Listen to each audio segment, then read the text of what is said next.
कृषि मंत्री जी, एक एक पल आपका भारी है। मेरे आपसे आग्रह है और भारत के संविधान के तहत दूसरे पद पर विराजमान व्यक्ति आपसे अनुरोध कर रहा है कि कृपया करके मुझे बताइए, क्या किसान से वादा किया गया था और वादा किया गया वादा क्यों नहीं निभाया गया, और वादा निभाने के लिए हम क्या कर रहे हैं।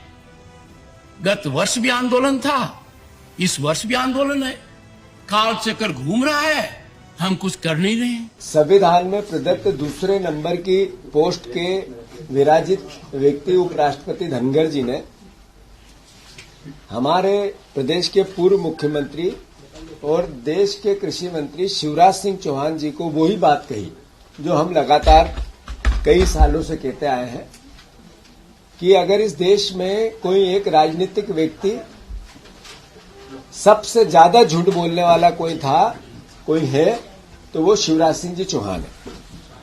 उनको अगर गूगल करके देखो तो सबसे झूठ बोलने वाला व्यक्ति कौन, तो शिवराज जी चौहान साहब का नाम आता है।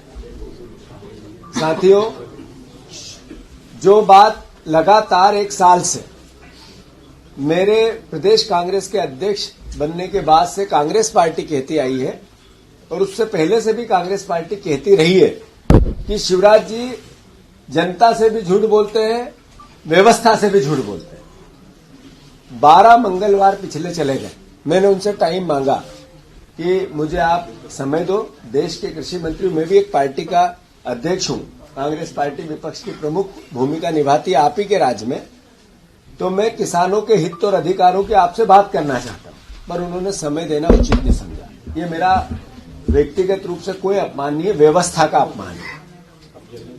मैं शिवराज सिंह जी चौहान को अगर थोड़ा सा भी राजनीतिक रूप से मर्यादा बची हो तो देश के उपराष्ट्रपति ने आपके काम के तरीके पे सवाल उठाए और ये कहा है कि आप कर क्या रहे हो। इतने साल से किसान अपने फसलों के दाम मांग रहे हो और आप मौन हो, चुप हो, क्या प्रयास किया। और उसी टाइम एट ए टाइम संसद में वो बोले कि हमने समर्थन मूल्य लागत से डबल नरेंद्र मोदी की सरकार देती है। ये संसद में 3 दिन पहले शिवराज सिंह चौहान ने वक्तव्य भी दिया। इसका मतलब है कि फिर या तो धनखड़ साहब की भावना गलत थी या शिवराज जी ने संसद के अंदर झूठ बोला। क्लियर है। मैं अनुरोध करता हूं, धनखड़ साहब को धन्यवाद देता हूं, साधुवाद देता हूं। उनका हम नागरिक अभिनंदन करेंगे। उन्होंने किसानों के हितों और अधिकारों की बात कही। मैं उनको खुद व्यक्तिगत रूप से जाकर उनसे मिलूंगा और उनसे आग्रह करूंगा कि इतनी हिम्मत से आपने इस सरकार को आईना दिखाया, नरेंद्र मोदी जी को दिखाया, शिवराज सिंह चौहान जी को दिखाया।